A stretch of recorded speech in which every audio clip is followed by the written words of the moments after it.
এই চিত্ରରେ এই ପ୍ରଜାପତିଟି এই ଡଲଫିନ୍ ଏକ ଜେଲିଫିश ଏବଂ ଏକ ଜୋକ ମଧ୍ୟରେ କ'ଣ ସମାନତା ତୁମେ ଦେଖିପାରୁଛ?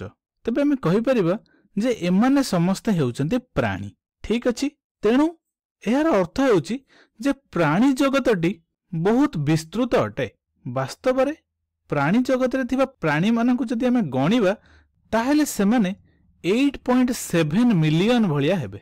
ଏହା ବାସ୍ତବରେ ବହୁତ ଅଧିକ ଅଟେ।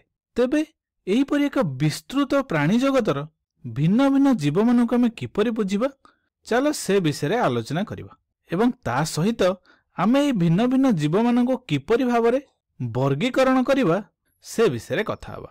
ସାଧାରଣତଃ ଏହି ସମସ୍ତ ଜୀବମାନଙ୍କୁ ପ୍ରାଣୀ ଜଗତରେ ବିଭାଗୀକରଣ କରିବା ପାଇଁ କିଛି ମାନଦଣ୍ଡ ବା କ୍ରାଇଟେରିଆ ରହିଛି ଏବଂ ଏହି ମାନଦଣ୍ଡକୁ ବ୍ୟବହାର କରି ଆମେ ଏହାକୁ ବିଭିନ୍ନ ପର୍ବରେ ବିଭାଗୀକରଣ କରିପାରିବା।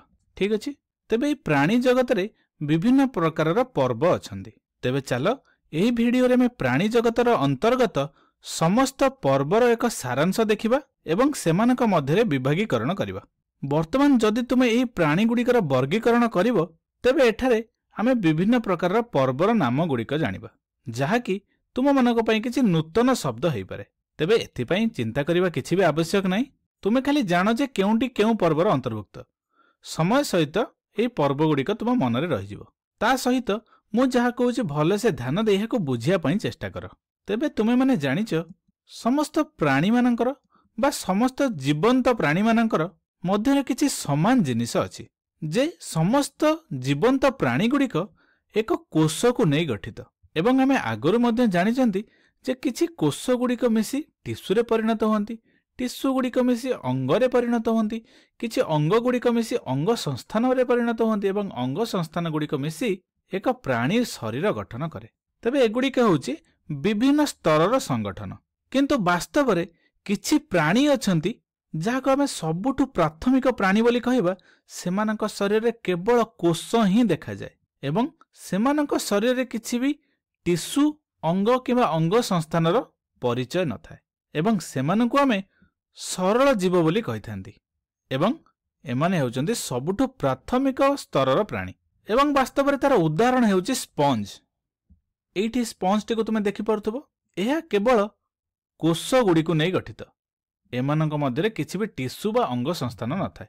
ତେବେ ଏହି ପ୍ରାଣୀଗୁଡ଼ିକ ମଧ୍ୟ କିଛି ସୁନ୍ଦର ଦେଖାଯାଇଥାନ୍ତି ଏବଂ ଏମାନଙ୍କଠାରେ କେବଳ କୋଷ ସ୍ତରୀୟ ସଂଗଠନ ଦେଖାଯାଏ ଏବଂ ଏମାନଙ୍କୁ ଆମେ ପୋରିଫେରା ପର୍ବର ପ୍ରାଣୀ ବୋଲି କହିଥାନ୍ତି।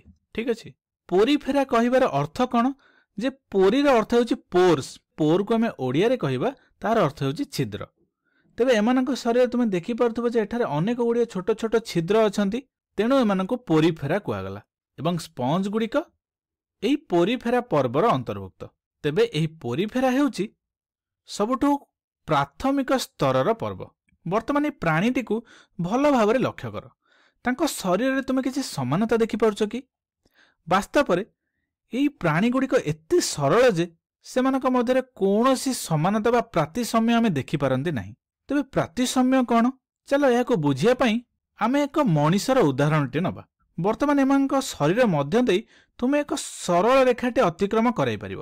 ମୁଁ ଏମିତି ଏକ ସରଳ ରେଖାଟି ଦେଖ, ଏମିତି ତାଙ୍କମାନଙ୍କ ବଡି ମଧ୍ୟ ଦେଇ ଅଙ୍କନ କରୁଛି। ତେବେ ଏହି ସରଳ ରେଖା ଅଙ୍କନ କରିବା ଫଳରେ ଆମେ କ'ଣ ଲକ୍ଷ୍ୟ କଲେ? ତୁମେ ଲକ୍ଷ୍ୟ କରିପାରୁଥିବ ଯେ ସରଳ ରେଖାରେ ବାମ ପାର୍ଶ୍ୱରେ ଯାହା ଅଛି ଏକ୍ଜାକ୍ଟଲି ସେମ୍ ଶରୀର ଡାହାଣ ପାର୍ଶ୍ୱରେ ମଧ୍ୟ ଅଛି। ବା ଆମେ କହିପାରିବା ଯେ ଏହି ସରଳ ରେଖାଟି ମନୁଷ୍ୟ ଶରୀରକୁ ସମାନ ଦୁଇ ଭାଗରେ ବିଭକ୍ତ କରିଦେଲା। ତେଣୁ ଏହାକୁ ଆମେ ପ୍ରାତିସମ୍ୟ ବୋଲି କହିଥାନ୍ତି ଏବଂ ଯଦି ଆମେ ଏହାର ସଂଜ୍ଞା ଦେବାକୁ ଚେଷ୍ଟା କରିବା ତାହେଲେ ମନେ ରଖ, ଏକ ସରଳ ରେଖା ଯଦି ପ୍ରାଣୀର ଶରୀର ମଧ୍ୟରେ ଅତିକ୍ରମ କରି ଏହାକୁ ସେ ସମାନ ଦୁଇ ଭାଗରେ ବିଭାଗୀକରଣ କରେ ତାହେଲେ ତାହାକୁ ଆମେ ଦୁଇ ପାର୍ଶ୍ୱୀ ପ୍ରାତିସମ୍ୟ ବୋଲି କହିଥାନ୍ତି। ତେବେ ଆଉ କିଛି ପ୍ରକାରର ପ୍ରାତିସମ୍ୟ ଅଛି କି? ସେକୁ ବୁଝିବା ପାଇଁ ଆମେ ଏହି ଫୁଲଟିକୁ ଭଲସେ ଲକ୍ଷ୍ୟ କରିବା। ଏହି ଫୁଲଟିରେ ଆମେ କ'ଣ ଦେଖୁଛନ୍ତି ଯେ ଯଦି ଏହି ଫୁଲଟିକୁ ମୁଁ କୌଣସି ବି ପ୍ରକାରରେ ସମାନ ଦୁଇ ଖଣ୍ଡରେ ବିଭକ୍ତ କରିପାରୁଛି, ଯେଉଁ ପ୍ରକାରରେ ମଧ୍ୟ ମୁଁ ଏହି ଫୁଲଟିକୁ କାଟୁଛି ମଧ୍ୟଭାଗରୁ ଏହା ଦୁଇଟି ସମାନ ଭାଗରେ ବିଭକ୍ତ ହୋଇଯାଉଛି। ଯଦି ମୁଁ ଏହି ସରଳ ରେଖାଟିକୁ ନେବି ତାହେଲେ ଲକ୍ଷ୍ୟ କର ଏହି ପାର୍ଶ୍ୱଟି ଏହି ପାର୍ଶ୍ୱ ସହିତ ସମାନ ଦେଖାଯାଉଛି ଏବଂ ଯଦି ଏହି ସରଳ ରେଖାଟିକୁ ନେବି ତାହେଲେ ଏହି ପାର୍ଶ୍ୱଟି ଏହି ପାର୍ଶ୍ୱ ସହିତ ସମାନ ଦେଖାଯାଉଛି। ତାହେଲେ एठारे एकाधिक सरल रेखा 2, 3, 5 किछि भी हेई पारे जदि ताहा एई फूल किंबा किछि प्राणी मानकु समान भागरे विभाजित करे ताहले ताहाकु आमे गोलाकार प्रातिसम्य बोली कहिथांती, जाहाकु इंग्रजी रे आमे रेडियल सिमेट्री कहिथांती एवं दुई पार्श्वी प्रातिसम्य को आमे बाइलैटरल सिमेट्री बोली कहिथांती। एवं जदि आमे एठी जो स्पंज टिकु लक्ष्य करथिले एमानक शरीर रे कोनोसी प्रकार प्रातिसम्य देखा जाय नथाय, तेणु एमानकु आमे कहिबा जे माने प्रातिसम्य विहीन प्राणी। ठीक अछि, किंतु जदि आमे आगो को किछि प्राथमिक प्राणी मानक लक्ष्य करिबा सेमानक शरीर रे किछि प्रकार प्रातिसम्य देखा जाय थाय। एई जेलीफिश टिकु तुमे बे लक्ष्य कर।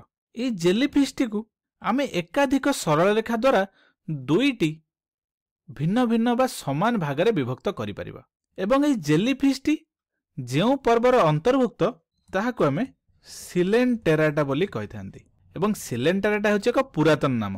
वर्तमान आकु आमे निडारिया बोली कहिथांती, किंतु तुम बही रे जेहेतु सिलेंटेराटा उल्लेख अछि तेणु आमे याकु सिलेंटेराटा बोली ही पढिबा। तेणु आमे एठी आलोचना कले जे सिलेंटेराटा मनक मध्यरे गोलाकार प्रातिसम्य देखा जाए बा रेडियल सिमेट्री देखा जाए। पुनश्च तुम जदि चिंता करथो जे सिलेंटेरेटा पोरीफेरा एमती आमे किछि नुआ नुआ ना पढुचंती ए विषय तुमे वर्तमान आदौ चिंता कर नाही। वर्तमान तुमे बुझिया पई चेष्टा कर जे मो कोन कहया पई चाहूची, परवर्ती समय रे या धीरे धीरे मने रहि जिवो। तबे वास्तव रे आमे सब प्रकार प्राणी मानक मध्यरे साधारणतः कोन समानता देखुचंती जे समस्त जीवजंतु कोष द्वारा ही गठित होइताय एवं जदि आमे एमानकर कोषीय स्तर को लक्ष्य करिबा ताहले आमे जानती कोन किछि कोष गुडीक मिसी टिश्यू रे परिणत होइतांती।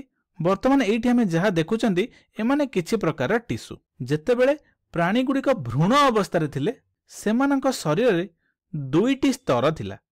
एठी तुमे देखि परथुवा नाली स्तर गोटे एवं नील स्तर गोटे। जेहेतु एमानकर दुईटी स्तर अछि तेणु एमानकु आमे दुई स्तरीय प्राणी बोली कहिथांती। दुई अर्थ दुई, स्तर मीन्स दुईटी टिश्यू स्तर, एटी गोटे स्तर एवं एटी आउ गोटे स्तर। वर्तमान मु जदि एठी की लक्ष्य करिवि एठी देख तीनोटी स्तर अछि, नाली वर्णर गोटे, नारंगी बा ऑरेंज वर्णर गोटे, नील वर्णर गोटे, तीनोटी स्तर देखुचंती। तबे तृतीय स्तरर नाम कोन ए विषय में टिके परे आलोचना करिवा। प्रथमे आमे दुई स्तर को लक्ष्य करिवा।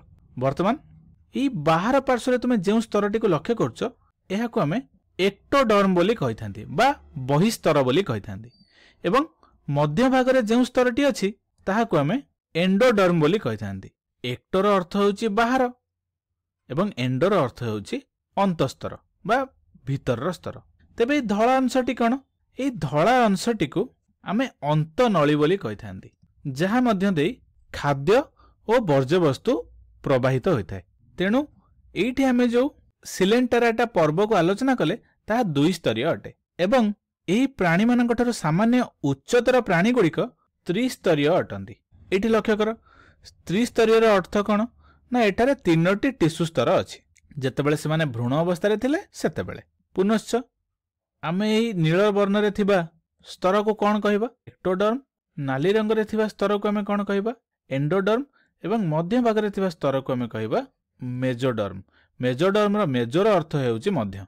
तेणु एक्टोडर्म, एंडोडर्म और मेजोडर्म हेउची त्रिस्तरीय प्राणी मानकर तीनोटी टिश्यू स्तर एवं एही त्रिस्तरीय प्राणी माने मध्य दुई पार्श्वी प्रातिसम्य देखैथांती। तेबे एही भिडियो रे आमे प्राणी जगतर विभागीकरण किपरि हेइथाय से विषय सम्यक धारणा पाइले। प्रातिसम्य कोन एवं दुईस्तरीय त्रिस्तरीय प्राणी काहा कुआ जाय से विषय मध्य जानिले। तेबे परवर्ती भिडियो रे आमे प्रगुहा कोन एवं ए सबु को आधार करी किपरि भावरे प्राणी जगत को विभिन्न पर्व रे विभागीकरण आमे करिसंती से विषय आलोचना करिबा।